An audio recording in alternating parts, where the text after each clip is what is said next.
तुम्हारा फोकस वहां नहीं जाएगा कि तुमने 6 घंटे प्लान किए थे।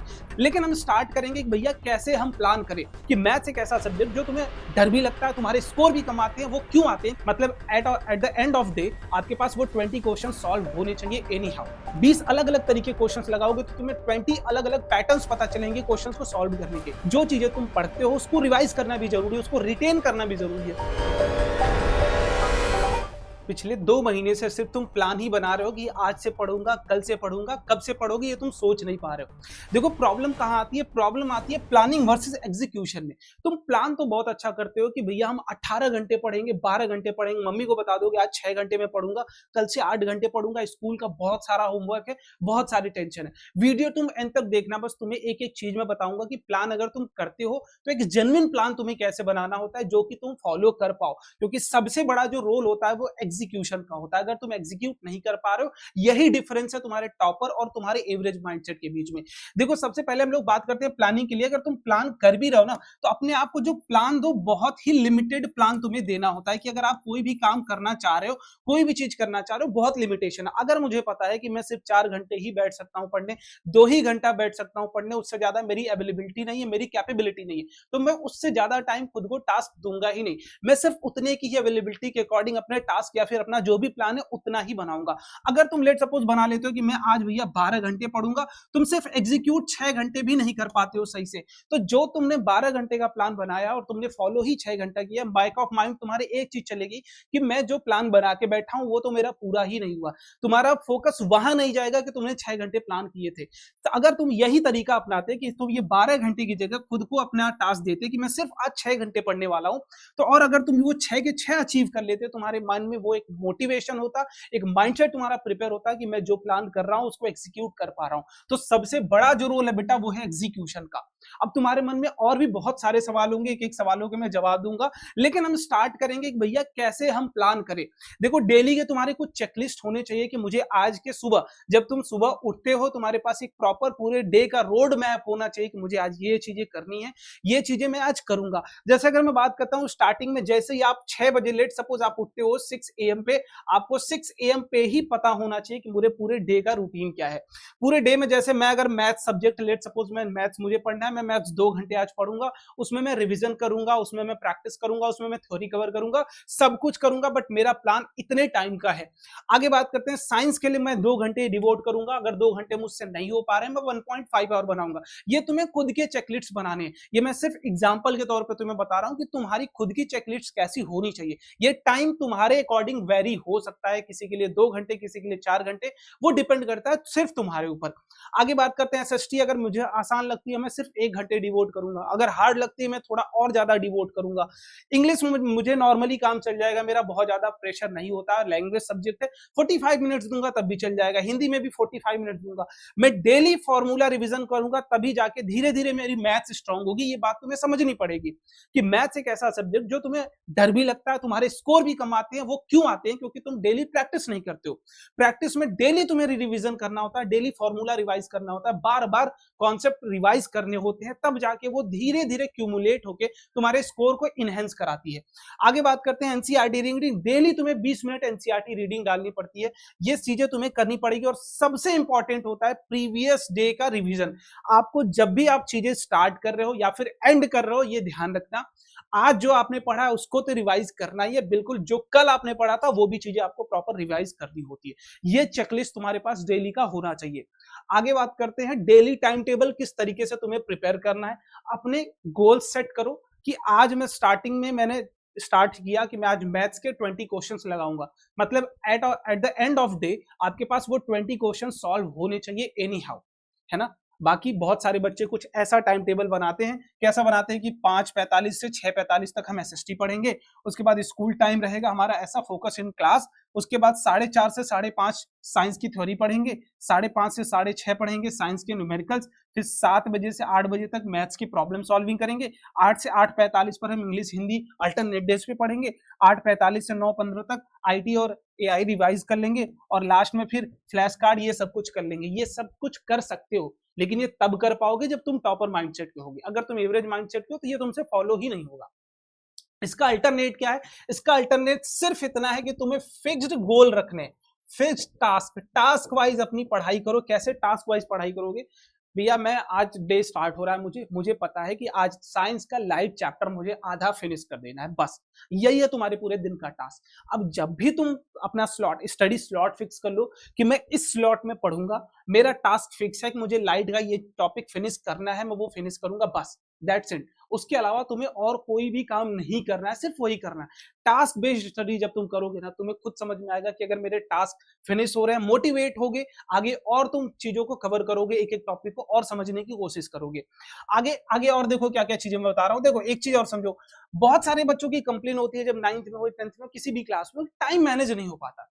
एक बात तुम समझ लेना कि इस पे ज्ञान भी बहुत तुमको सुनने को मिलता होगा कि सबके पास टाइम बराबर ही है, लेकिन तुम उसको बहुत कैजुअल वे में लेते हो। लेकिन ये बात बहुत ट्रू है कि अगर एक टॉपर बच्चा है, एक एवरेज बच्चा है, एक और एकदम बिलो एवरेज वाला बच्चा है, तो सबके पास टाइम उतने ही है, सबको होमवर्क्स भी उतने ही मिलते हैं। बट बात कहाँ चेंज होती है? वो है पेस की, वो है स्पीड की।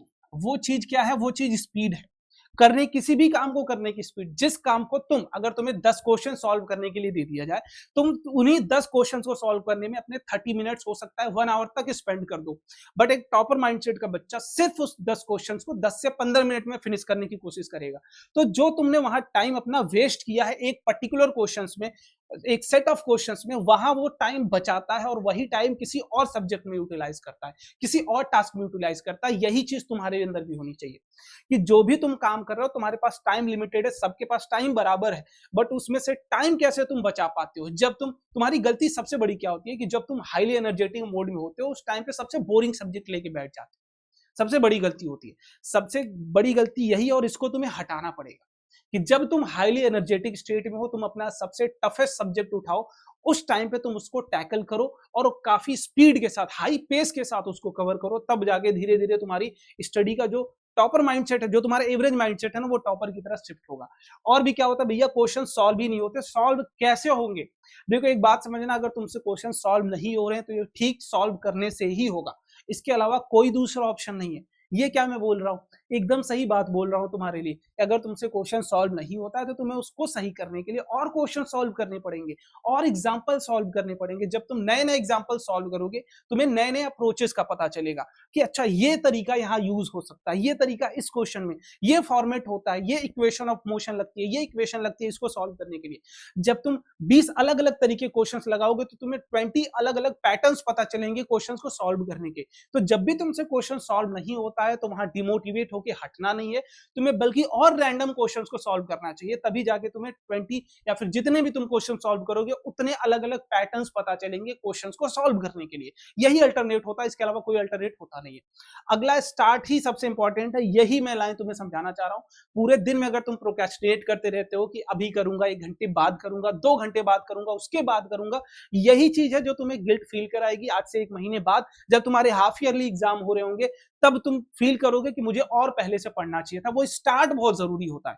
जब भी तुम्हें लगे ना कि मुझे पढ़ना है, ये मुझे टास्क है, तुरंत बैठ जाओ बिना कुछ सोचे। जैसे मान लो तुम फोन चला रहे हो, तुम्हारे पास बहुत डिस्ट्रैक्शन है अलग अलग, जैसे ही तुमको लगे कि अब ज्यादा हो रहा है, कुछ मत सोचो, डायरेक्टली फोन को साइलेंट करो, बंद करो, बगल में रखो, बुक्स उठाओ और पढ़ने बैठ जाओ।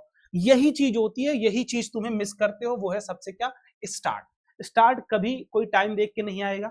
तुम कोई भी टाइम टेबल बना लो, कोई भी प्लान फिक्स कर लो, कोई भी शेड्यूल कर लो कि मैं इतने टाइम के बीच में बैठूंगा, कुछ काम नहीं आएगा। सिर्फ काम आएगा तो क्या, जब भी तुम्हें फील होता है कि मुझे अब पढ़ना है, बैठ जाओ पढ़ने। जितने टास्क अब डिफाइन कर सकते हो खुद को दो कि ये मेरा टास्क है, मैं उठूंगा ये टास्क पूरा करने के बाद ही, तब जाके चीजें डिफाइंड होगी। अब देखो, अगर तुम हाफ ईयरली का वेट कर रहे हो कि भैया हाफ ईयरली हमारे होने वाले हैं कब, मिड सितंबर में, मैं मान लेता हूं कि तुम्हारे हाफ ईयरली कब होंगे, मिड सितंबर में होंगे, ठीक है, मैं मान ले रहा हूं कि हाफ ईयरली मिड सितंबर के बाद होंगे। अभी अगर तुम जिस भी क्लास में हो ना, तुम्हारा सिर्फ एक टारगेट होना चाहिए कि हाफ ईयरली में इतना अच्छा स्कोर करेंगे जितना अभी तक के एग्जाम्स में मैंने नहीं किया था। ये तुम्हारा टारगेट होना चाहिए, तभी जाके तुम उस तरीके की मेहनत करोगे। और जो भी तुमने पिछला 1 महीना 2 महीना जो भी वेस्ट किया ना, उसको भूल जाओ। सिर्फ फोकस रखो कि आने वाले इस एग्जाम में मैं इतनी मेहनत करूंगा कि मेरे एग्जाम बहुत बेटर जाएगा। इतना सोच अगर रख लियो अपने अंदर, तो देखो प्लान क्या है, कैसे फॉलो करना है वो बता देता हूं मैं तुमको। देखो अभी तुम्हारे पास लगभग जुलाई में, लगभग मैं मान ले रहा हूं 10 दिन बचे हुए, ज्यादा ही बचे हैं बट मान लो 10 दिन है तुम्हारे पास। 10 दिन का टारगेट रखो कि साइंस अगर मुझे पढ़ना है तो उसका एक चैप्टर मैं फिनिश कर दूंगा, मैथ्स का एक चैप्टर में फिनिश कर लूंगा इस 10 दिनों में, एसएसटी का एक चैप्टर, ज्यादा मुझे करना ही नहीं है। मुझे अपने आप को बहुत रियलिस्टिक टास्क देना है कि मैं जितना कर सकता हूं, मेरी कैपेबिलिटी जितनी है मैं उतना ही करूंगा, उससे ज्यादा का टास्क देना ही नहीं। ज्यादा का टास्क दोगे वो बैकलॉग बनेगा, और बैकलॉग फिर आपको बहुत पीछे ढकेल देता है, वो काम नहीं करना है तुमको। ठीक है, आगे फिर अगस्त में हमें टोटल 31 डेज मिलते हैं। हम इन 31 डेज को डिवाइड कर लेंगे 10 debt plus 10 debt plus 10 days में। हम इस 10 दिनों में भी साइंस एक चैप्टर करेंगे, मैथ्स एक चैप्टर करेंगे, फिर एसएसटी का एक चैप्टर करेंगे। लगभग 2 चैप्टर या फिर 3 चैप्टर ही पर सब्जेक्ट आपके पास आ रहे होंगे आपके हाफ ईयरली में। बहुत बड़ा गोल नहीं है, बहुत छोटा गोल भी नहीं है, लेकिन रियलिस्टिक अगर टारगेट दोगे तो पूरा कर पाओगे। ठीक, बचे हुए 10 दिनों में हम क्या करेंगे भैया, सिर्फ रिवीजन करेंगे, क्योंकि सिर्फ पढ़ना ही जरूरी नहीं है। जो चीजें तुम पढ़ते हो उसको रिवाइज करना भी जरूरी है, उसको रिटेन करना भी जरूरी है, और रिटेन तभी होगा जब तुम प्रॉपर माइंडसेट के साथ उसको रिवीजन करोगे। ठीक है, फिर बचे हुए जो 10 दिन हैं भैया, इसमें हम क्या करेंगे, मान लो अगर तुम्हारे स्कूल में कोई रैंडम चैप्टर नंबर 3 भी आ रहा है, तो यहाँ उस सब्जेक्ट के लिए रैंडम चैप्टर नंबर 3 भी करोगे, अलग अलग सब्जेक्ट के लिए, जो जो सब्जेक्ट तुम्हारे आ रहे होंगे, या फिर हिंदी इंग्लिश कर लोगे, जो भी तुम्हारे रैंडम सब्जेक्ट है। बचे हुए 10 दिनों में यहां तक तुम्हारे कंप्लीट सिलेबस खत्म हो चुके होंगे अगस्त तक। अब बचेगा तुम्हारे पास सितंबर में लगभग 10 से 15 दिन। जितने भी दिन तुम्हारे बचते हैं, अगर मिड सितंबर होंगे 15 दिन, इस 15 दिन में सिर्फ तुम्हें एक काम करना है, क्वेश्चन प्रैक्टिस प्लस रिवीजन। ये 2 चीजें करते रहोगे, मैं तुम्हें गारंटी कर रहा हूं इससे बाहर तुम्हारे एग्जाम में ही नहीं आएगा। यही अप्रोच रखना है, लेकिन ये रियलिस्टिक गोल अगर तुम फॉलो कर पाओगे तब। तो ये तुम्हारी जिम्मेदारी बनती है कि जो भी तुम, जब से भी तुम्हें ये वीडियो मिली है, आज से अभी से स्टार्ट करो। कोई राइट टाइम नहीं आता, कोई टाइम बता के नहीं आता कि अब बैठोगे पढ़ने तो ज्यादा बेहतर होगा, कि पंडित जी से हमने दिखवा लिया भैया कि यही टाइम सही है पढ़ने का। कोई पढ़ने का टाइम सही नहीं होता। जब आपको रियलाइज हो कि ये मेरे लिए सही है, मुझे ये चीज करनी चाहिए, उस टाइम पे बस कॉपी किताब लेके बैठ जाओ, टारगेट खुद को दो, टास्क डिफाइन कर दो। ऑटोमेटिक जैसे तुम टास्क कंप्लीट करते जाओगे, तुम्हारे स्कोर भी इनहेंस होंगे, तुम्हारी नॉलेज भी इनहेंस होगी, और तुम खुद भी इंप्रूव होगे।